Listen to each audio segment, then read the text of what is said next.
పరిశుద్ధాత్మ దేవుడు అనగానే ఈయనను ఒక భాషలకు పరిమితం చేశాడు. పరిశుద్ధాత్మ దేవుడు కేవలం ఒక భాషలకు పరిమితమయ్యే వ్యక్తి కాదు.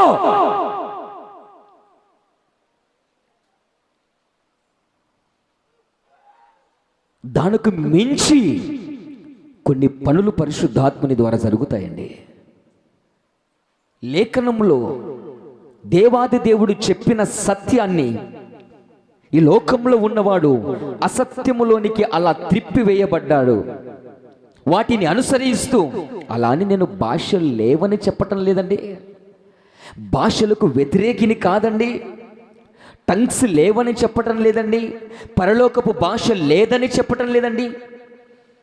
ఒక పరిపూర్ణమైన పరిపక్వత చెందినటువంటి వ్యక్తిని ఆధారము చేస్తూ